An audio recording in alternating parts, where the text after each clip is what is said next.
El portal informativo de Fundación para la Promoción del Altruismo, institución de asistencia privada, presenta El lado humano del periodismo, un servicio de anunciación, comunicación altruista, compromiso y servicio. Hola, ¿qué tal? ¿Cómo están todos ustedes? Me da gusto saludarles. Esto es Anunciación TV y explorando la situación real de México desde todos los campos posibles. En este espacio vamos a hablar de los jornaleros agrícolas, peregrinos que van piscando, que van cosechando, donde haya cosecha, donde haya tiempos de pisca, y tienen que ponerse muy listos porque no hay trabajo para todos, cada vez es menos la productividad en el campo en México, es una situación difícil la que ellos viven. Esto implica que tienen que emigrar, viven como nómadas, tienen que dejar sus casas, luego son asaltados, los niños viajan con ellos, en algunos lugares no hay albergue adecuado y entonces no hay escuela tampoco para ellos, en fin, son situaciones difíciles las que enfrentan los trabajadores agrícolas en la República Mexicana, niños y adultos, así que vamos a hablar de ellos con expertas. Margarita Nemesio, coordinadora del área de migrantes del Centro de Derechos Humanos de la Montaña Tlalchinola, y también está con nosotros Nashieli Ramírez Hernández, coordinadora general de RIRIQUI, Asociación Civil. ¿Cómo están, Margarita, Nashieli? Bien, gracias. ¿Se conocían entre ustedes? Mucho. Ay, qué bueno. Tienen trabajo en conjunto. Pues platíquenos, Margarita, comienza tú, platícanos qué hace tu institución. Pues mira, ahí en Tlalchinola ya llevamos 18 años trabajando con población indígena, de ahí que se ubica en la región de la montaña. ¿De qué estado? Del municipio de Tlapa, en el estado de Guerrero. Donde nosotros nos ubicamos hay 3 grupos étnicos, 3 poblaciones indígenas que son mixtecos, tlapanecos y nahuas. Prácticamente de todos estos, de los pueblos originarios de ahí de la montaña, son básicamente comunidades expulsoras de jornaleros agrícolas. Entonces ha sido un trabajo que Tlalchinola, desde que se ha conformado, pues en términos de la atención de casos que tiene de las víctimas de estas comunidades, pues ha sido mucho el trabajo de contacto con población migrante, entre ellos básicamente familias jornaleras.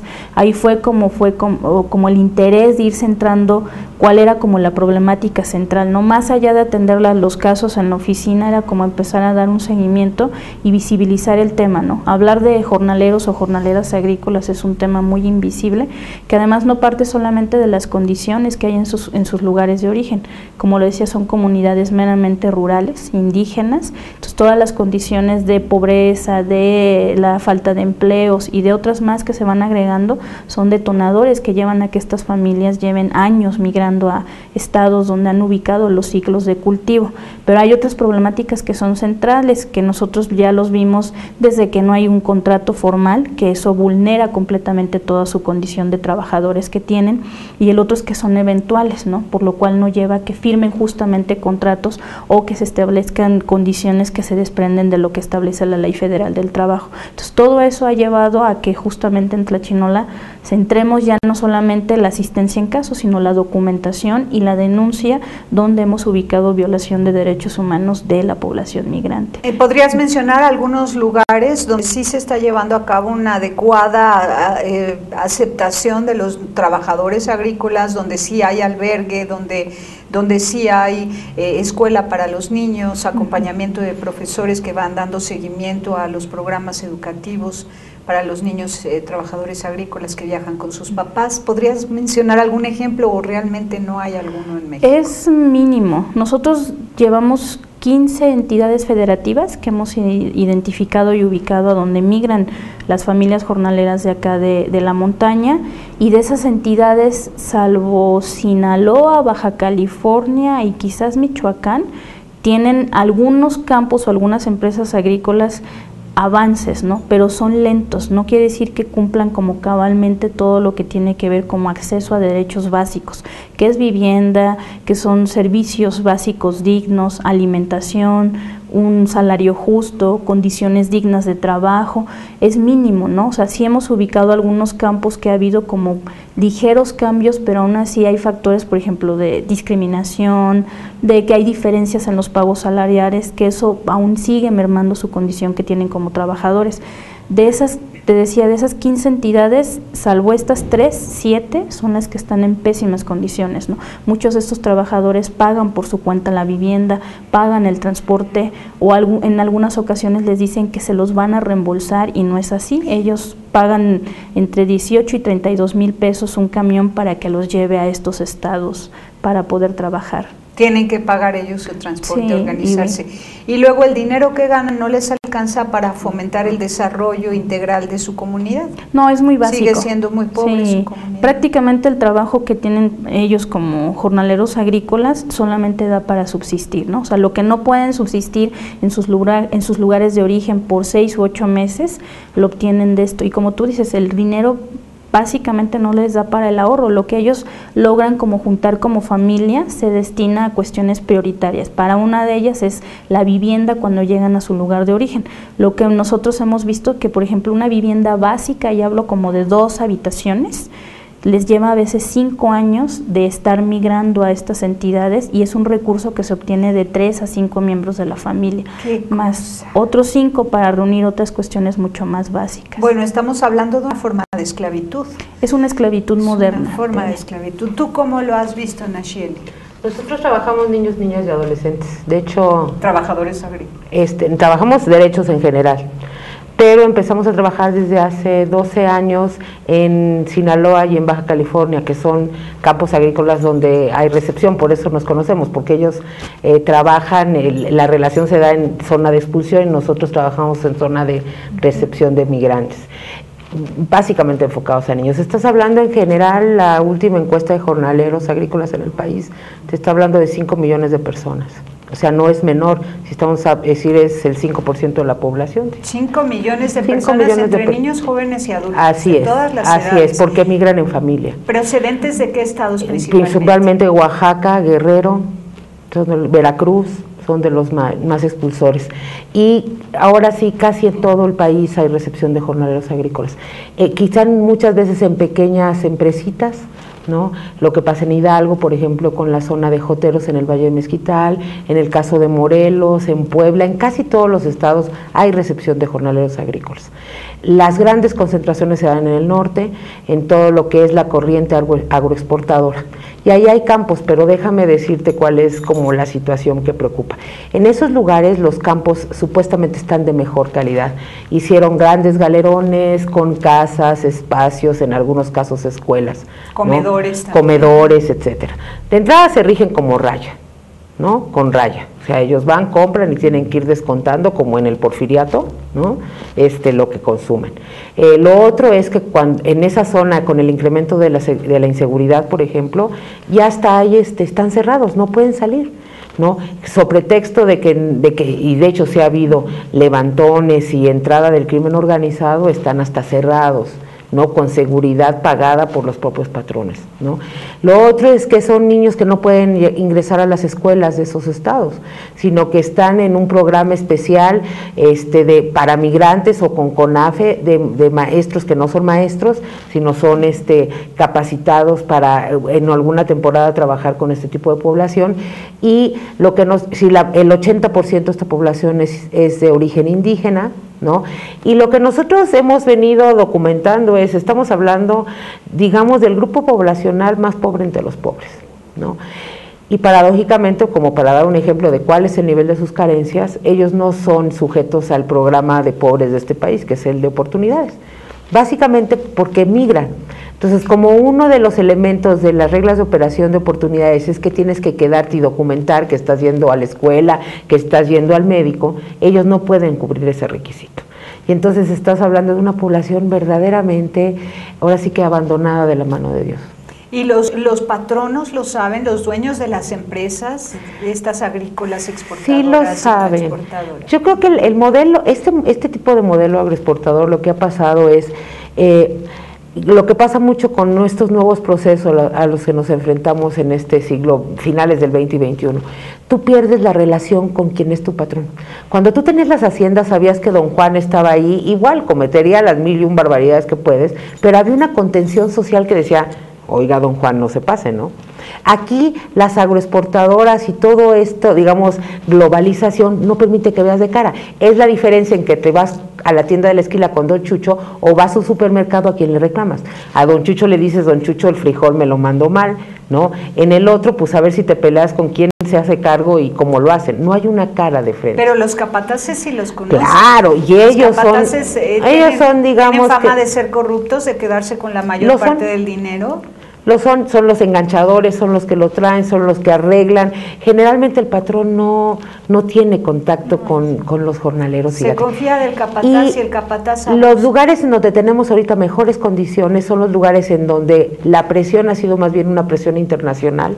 Por ejemplo, en el caso de niños, porque, por ejemplo, muchos de los que compran el jitomate, ¿no?, de exportación están diciendo, yo no te compro si tienes mano de obra, mano infantil en la producción, ¿no? Entonces, ahí ha habido y ha empezado a haber cuestiones que tienen que ver con un poco proteger a partir, digamos, de la cuestión económica, ¿no? Sin embargo, si los pagos son malos, el papá y la mamá no pueden darse el lujo de dejar a sus hijos en casa con un monto económico que les asegure durante su ausencia, a cargo de la tía o de la abuela. Mamá, aquí te dejo tantos miles de pesos para las próximas 3 semanas o un mes que voy a estar fuera en la pizca, y mientras me los mantienes bien alimentados, van a la escuela, los llevas al doctor y yo regreso en mes y medio. No pueden porque ganan muy poco. Entonces, ¿cómo dejar a los hijos en el pueblo mientras ellos están ganando el pan de cada día sin poder compartir ni siquiera un trozo con sus hijos? Es eso de entrada, pero además te voy a decir una cosa, hay productos que en términos agrícolas los niños tienen son más productivos que los adultos. El caso del ejote, la planta es de este tamaño, tú recoges mucho más rápido si no te tienes que agachar si estás a la altura de la planta. Entonces el nivel de producción es de 80% mayor que el del adulto. O sea, naturalmente les reditúa muchísimo más. Vamos a un corte y regresamos.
Continuamos y queremos saber qué se ha hecho por los trabajadores agrícolas en México y por qué no se ha logrado darles un estado de vida mucho más digno, correspondiente a su ser personas con ilusiones, que nacen en un campo hermoso, un campo improductivo, sin educación, sin toda la infraestructura necesaria para crecer ordenadamente en familia, en comunidad y con paz, y entonces tienen que salir de ahí, van buscando trabajo por otros lados, cosechando y piscando, y les pagan muy mal, y bueno, pero algo se ha de haber hecho, porque yo conozco de la Secretaría del Trabajo, la Dirección General de Equidad y Género, que está buscando siempre nuevas formas de atender a los grupos vulnerables en materia laboral, y entre estos 9 grupos vulnerables que tiene definidos están los trabajadores agrícolas.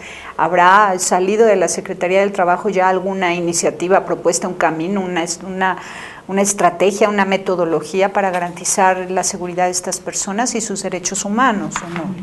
En general el Estado mexicano, o sea, ya como lo decía ahorita Nacheli, es como incompatible pensar que si el mismo Estado mexicano reconoce en sus datos oficiales la cantidad de población jornalera y que ha recibido como diferentes recomendaciones por parte de organismos internacionales, justamente por lo que acabas de comentar, ¿no? El Estado mexicano, a partir de estas recomendaciones y del reconocimiento que hay un número significativo de población como jornaleros agrícolas o jornaleras, exactamente, migrando de manera interna en nuestro país, pues ha establecido a través de sus diferentes secretarías diferentes programas, ¿no?, enfocados justamente para atender a la población jornalera. Una de ellas es Secretaría del Trabajo, Sedesol, DIF, educación, y hay otros, ¿no? En general casi todos tienen rubros de atención para esta población, sin embargo no tienen un enfoque integral, ¿no? De hecho muchos de ellos están como desvirtuados o han tendido a que sus objetivos se centren en otras cuestiones muy básicas. Comento, por ejemplo, Secretaría del Trabajo a través de las direcciones que comentabas, en general ha establecido dentro de la misma Secretaría del Trabajo un programa que se llama Servicio Nacional de Empleo, que básicamente es como tratar de brindar un apoyo económico que dicen que es para cubrir el traslado de la familia jornalera hacia el lugar donde van a migrar, ¿no?, al estado receptor. Sin embargo, por ejemplo, en una experiencia concreta que nosotros vimos hace casi 3 años en Tlapa, lo que nos plantearon a través de la delegación de la Secretaría en Guerrero era que básicamente era conformar como una agencia de colocación, tener todos los nombres básicamente de quienes son como responsables de estos grupos de familias jornaleras y colocarlos garantizándoles condiciones dignas de trabajo en estas entidades. El trasfondo era más bien llevar mano de obra barata para que trabajaran en estas empresas agrícolas. A ver si entendí. La Secretaría del Trabajo lo que intentaba era financiar el traslado de las familias trabajadoras agrícolas al lugar de la cosecha, pero con el requisito de que el representante de ese grupo diera los nombres de todos los trabajadores a fin de que se garantizaran sus derechos humanos en aquel lugar, que la Secretaría del Trabajo pudiera decirle al capataz que los recibe allá: mire, están llegando con usted todas estas personas y todos ellos necesitan educación, salud, trabajo, vivienda y todo lo necesario para estar bien, además de un buen sueldo. Sin embargo, no funcionó. Y no funcionó porque el capataz lo que quiere es que llegue mano de obra barata sin que la Secretaría del Trabajo ni ninguna otra instancia lo supervise, ¿cierto? Así es, pero de hecho opera así en la realidad. O sea, el asunto es que ellos querían como obtener todos los datos básicos, porque concentran ¿Quiénes ellos? El Servicio Nacional de Empleo a través de la Secretaría del Trabajo. O sea, en realidad el programa sigue operando. Ahí anualmente hay jornaleros que llegan y le entregan una serie de requisitos a las oficinas que se encuentran en Tlapa, por ejemplo, y son requisitos de documentación. Si ellos los reúnen y los entregan en tiempo y forma, al final es, bueno, esa empresa a la que van a ir realmente está dentro del listado del mismo Servicio Nacional del Empleo, y como está dentro de su listado, les entregan el apoyo económico para que puedan trasladarse. O sea, según dicen que es un apoyo para movilidad interna, que es como lo denominan, que al final es lo que tú decías, trataron como de hacerlo más formal, convocándolas a una reunión, sentando por un lado a todos los jornaleros y, como dices, tener ahora sí el dato real de todos los que iban a salir, según con la condicionante de garantizarles lo que ahorita mencionabas, que era como dibujarlo de esa manera. al final sigue operando, pero digamos que no tienen toda la información básica, todos los nombres de los jornaleros, todos los nombres de los contratistas, no tienen como todas las empresas que ellos necesitan tener la información. Pues finalmente digamos que el fondo es eso, enviar mano de obra barata, que lo hacen pero en menor escala. Ellos querían como tener otro eslabón más grande y tener como acaparar prácticamente a toda la población migrante y saber a dónde iban, pero teniendo esa lista, ¿no? Y por para eso, garantizar sus derechos. Y entre los requisitos me imagino que está el acta de nacimiento, comprobante de estudios, y es un poco forzar a que se pongan las pilas en actualizar poner en regla sus papeles, en ser ciudadanos libres, dado que son ciudadanos identificados con el CURP, con el acta de nacimiento, con estudios, pero no se logró, fue un ideal, es una propuesta idealista, dirías tú. Yo considero que así es, así como los mismos programas de atención de la Sedesol, ¿no? O sea, que hay un programa en específico de atención a jornaleros agrícolas, pero por ejemplo en Tlapa no, ahora ya ni siquiera hay personal en la instalación que tiene la Sedesol ahí. Básicamente hacen el registro de la gente, pero ya ni siquiera hacen un tipo de promoción, digamos, como lo mantienen en sus ejes, ¿no? Dentro del programa. O sea, a pesar de eso, ¿en qué consistía lo que querías hacer? Daban son como 5 o 6 líneas que ellos manejan, que va desde vivienda, capacitación en derechos, saneamiento, infraestructura, construcción de aulas, consultorios médicos. En la localidad donde viven los trabajadores. Exactamente, sí. Pero por ejemplo en Tlapa ya no hay ni siquiera promotores por parte de la Sedesol. Básicamente se ha reducido a registrar a la población, pero por ejemplo ahorita desde septiembre en Tlapa comenzó la temporada alta de migración. Nosotros el día lunes ya tenemos más de 8 o 10 autobuses que nos confirmaron que van a salir. Cada autobús se lleva alrededor de 70 gentes, ¿no? Incluyendo niños.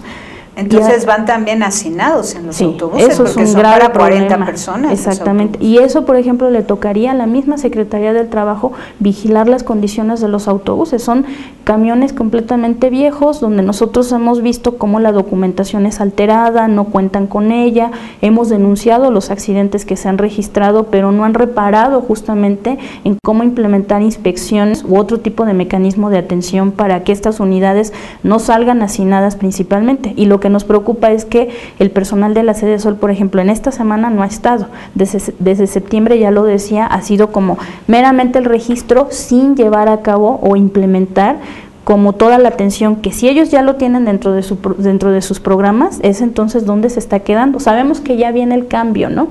Pero aún así ha sido deficiente la atención que le han dado, ¿no? Bueno, y en el caso de Ricky, ¿qué observa de parte del gobierno y qué observa de parte de los patrones, de los dueños de las empresas? Déjame un poco ampliarte lo del programa de jornaleros agrícolas. El programa de jornaleros agrícolas se crea a principios de los 90 y es un programa que inicia, por ejemplo, haciendo los primeros censos, ¿no?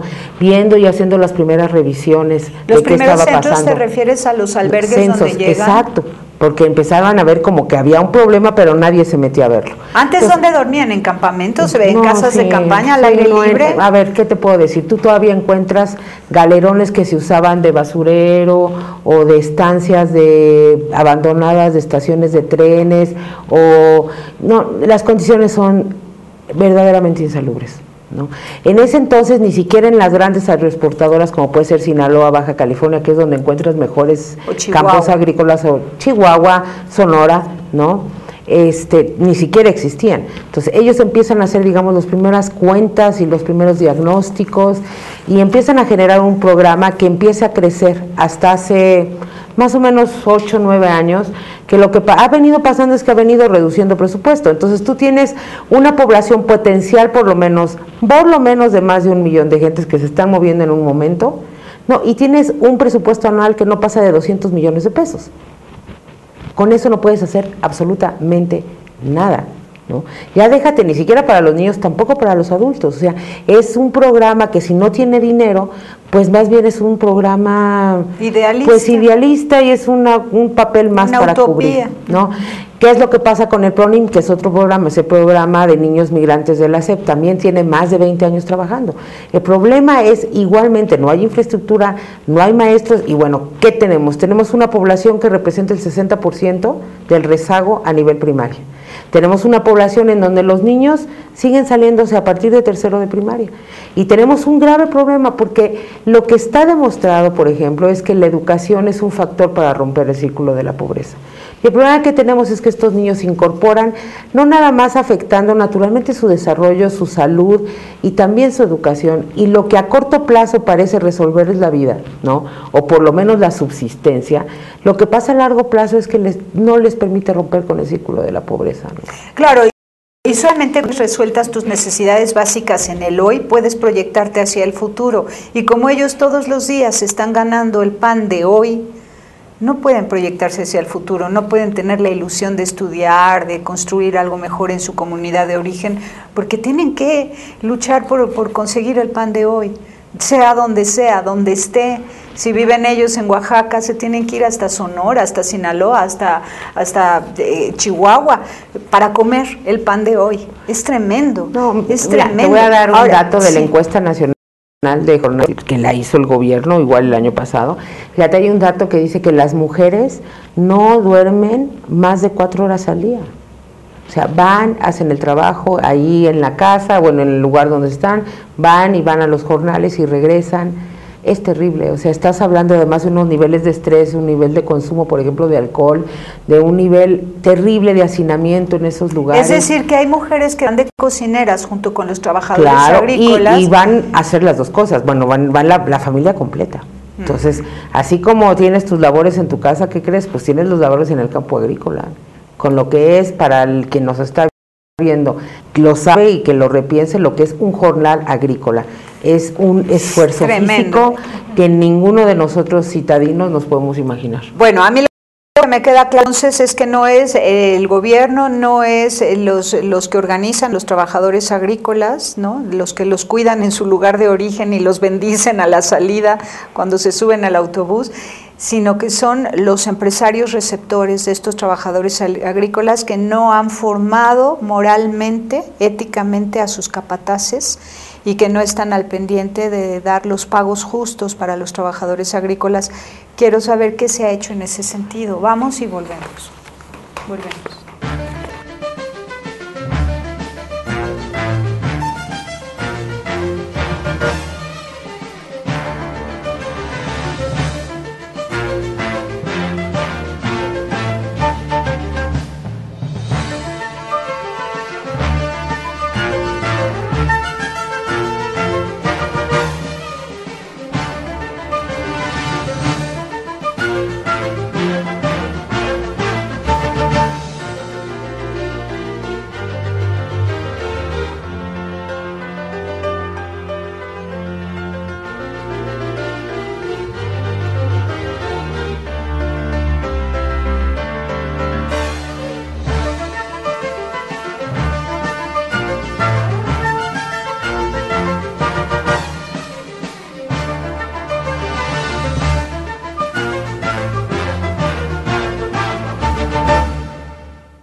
Bueno, pues resulta que sí es el gobierno, porque no hay una legislación para sancionar a los capataces ni tampoco a las empresas por mala paga a los trabajadores agrícolas. Es horrible, es de los temas más fuertes, más sangrantes y dolorosos que hay en la República Mexicana. Estamos hablando de 5 millones de personas, trabajadores agrícolas. ¿Qué porcentaje son niños? Más o menos están calculados entre 500,000 y 1,200,000, dependiendo de la temporada. O sea, estás hablando de 1 de cada 5, 2 de cada 5. Pero claro, dependiendo de la temporada. Exacto, y del tipo de plantío. Por ejemplo, aunque tú has visto, comentabas en caña, los niños no son muy propensos para, por ejemplo, porque la caña requiere mucha fuerza, ¿no? Pero en hortalizas su participación, jitomates, uva, jotes, como lo mencionaba, su participación es muy amplia. Uh-huh. Son solicitados, sí, ¿no? Quiero que me traigan niños. Casi, porque lo que pasa es que, pues, entonces lo que vas sacando en el jornal es todo lo que pudiste producir en ese jornal, ¿no? O sea, te pagan por lo que estás sacando, entonces, ¿cuántas cajas pudiste meter? ¿Cuántas cajas pudiste cosechar? Y sobre eso te pagan, no te pagan sobre el día, ¿no? Te pagan sobre la producción. Ahora, yo me imagino que los empresarios que son tremendamente egoístas y que son ejemplo vivo de la maldad, de lo malo que puede ser el hombre cuando se deja llevar por la ambición, ¿no? Por el querer tener mucho sin importarle a los demás. Ellos han de pensar quizás, ¿para qué les pagas bien si con ese dinero van a ir a sus comunidades a mejorar la situación de su comunidad y ya no vas a tener mano de obra barata que te venga a cosechar? ¿No será esa la mentalidad? Pues es absurda. La lógica del explotador, ¿no? La lógica del explotador, exactamente. Porque básicamente estamos hablando de un proceso de explotación laboral y un proceso de explotación humana que llega a niveles terribles, ¿no? O sea, tú siempre te tienes que poner en los zapatos del otro para ser empático. Y no es posible, ellos naturalmente no tienen ni la menor idea de lo que está pasando para que ellos produzcan estas lechuguitas chiquitas y que luego venden sacando ganancias de 25 o 30 veces más de lo que puede costar. Y dime, ¿lo que nosotros compramos en el supermercado son las cosechas de estos niños explotados? Así es. En muchos de los así es. Entonces, hace falta... Envasados y no envasados. Envasados y no envasados, porque también ese es otro proceso de marca, ¿no? Entonces, si la reflexión aquí es... Nosotros decimos, sí, la gente puede, sí, la producción, los esquemas, las lógicas del mercado, pero tenemos que tener un poco de ética, ¿no? O sea, y la ética es, bueno, si puedes ganar, si estás ganando 10, podrías ganar 8 y de todos modos ser millonario, y con esos dos, de esos 2 que estás dejando de ganar, la gente podría tener una vida digna, ¿no? Claro. Y dime, estas empresas explotadoras de los trabajadores agrícolas que están instaladas en el campo mexicano para esto, para el cultivo y la producción agrícola, ¿son nacionales o extranjeras? Hay de las dos. La mayoría son nacionales, porque no creas que los que compran son los extranjeros, pero la producción más que nada es de nacionales, es producción mexicana. Y los mismos que se quejan de Grecia, por cierto, ¿no? Así es. Fíjate que además te voy a decir una cosa, o sea, el gran problema también es que nosotros no tenemos, como tú lo decías al principio, una legislación actual, por lo menos vía la actual y nuestra ley, que sancione este tipo de cosas. Y tenemos una lógica tan terrible como alguna vez yo platicando con gente de la Sedesol diciendo, oye, ¿por qué no entras a tal campo que está sucediendo tal cosa, que los niños están expuestos? Por ejemplo, los campos están junto a los campos de cultivo. Entonces tú ves pasar las avionetas con los agroquímicos cubriendo la zona, pero pues la zona estás ahí, yo estoy aquí, tú estás allá, y pues el agroquímico te llegó a ti, aunque esté una rejita del otro lado, y los niños juegan con eso, ¿no? Y nos decían que no, que porque era propiedad privada. O sea, es una renuncia al Estado, es una renuncia a lo que el Estado tendría que hacer en términos de regular y poner orden, porque es como si tú puedes hacer cualquier cosa, ¿no? Y no hay ni sanciones, déjate, no nada más, no hay una sanción. Lo que ha venido creciendo en los últimos años es un poco la sanción moral, ¿no? Si la gente, por ejemplo, con películas como Los Herederos, con la incidencia que poco a poco vamos haciendo ya durante todos estos años, la gente ya sabe que existen los jornaleros. Hace 15 años la gente no sabía ni siquiera que existía esa población, ni que eso estaba pasando en este país. ¿no? Entonces creo que ha ido creciendo esa parte y creo que tendría que crecer más. Parte Claro, de la actualidad de estar aquí platicando con ustedes es no deprimir ni no decir qué está pasando, sino decir, podemos actuar. Podemos actuar y por eso te pregunté, ¿es lo que compramos en el supermercado? Así es lo que compramos. Y bueno, hay algunos organismos como Greenpeace, por ejemplo, que tienen una libretita y la divulgan y la puede uno bajar de internet donde dice, estos productos usan transgénicos, ¿no? Estos productos son orgánicos, estos son de producción tradicional, entonces elige y consume la producción tradicional, consume los productos orgánicos y cuidado con aquellas empresas que no te aseguran que no usarán transgénicos, ¿no? Y te ponen toda la explicación del caso. Aliados ustedes con Greenpeace, ¿no podrían también agregar ahí, estos productos en el supermercado fueron cosechados por trabajadores agrícolas explotados? ¿Cuál es el salario de un trabajador agrícola explotado, por ejemplo? Pues está entre el básico que ellos manejan son de 60 a 65 pesos. ¿Al día? Ajá, al día. Y eso depende porque además se les paga a destajo, por día, por jornal, ¿no? Y eso implica, por ejemplo, cuántas cajas o cuántas cubetas ellos o costales de jote o de chile puedan estar recolectando. Entonces, si ellos recolectan más de lo que fue el acuerdo en un inicio, pues les pueden pagar 90, 120, 150, pero digamos que está muy condicionado a la cantidad del producto que ellos recolectan en un día, ¿no? Y si es a destajo todavía es mucho más delicado porque pueden laborar 8 o 10 horas, pero les van a pagar de acuerdo a la cantidad de producción que ellos hayan recolectado en su día de trabajo. Bueno, ¿y Rirriqui es un albergue para ellos? ¿Qué es una organización a nivel nacional. Decías que estaba en Sinaloa. No, trabajamos en Sinaloa, llevamos desde el 2000, empezamos a trabajar en Sinaloa desde el 2000 y en Baja California, enfocado a niños. Nosotros trabajamos con niños en general, niñas, niños y adolescentes en México.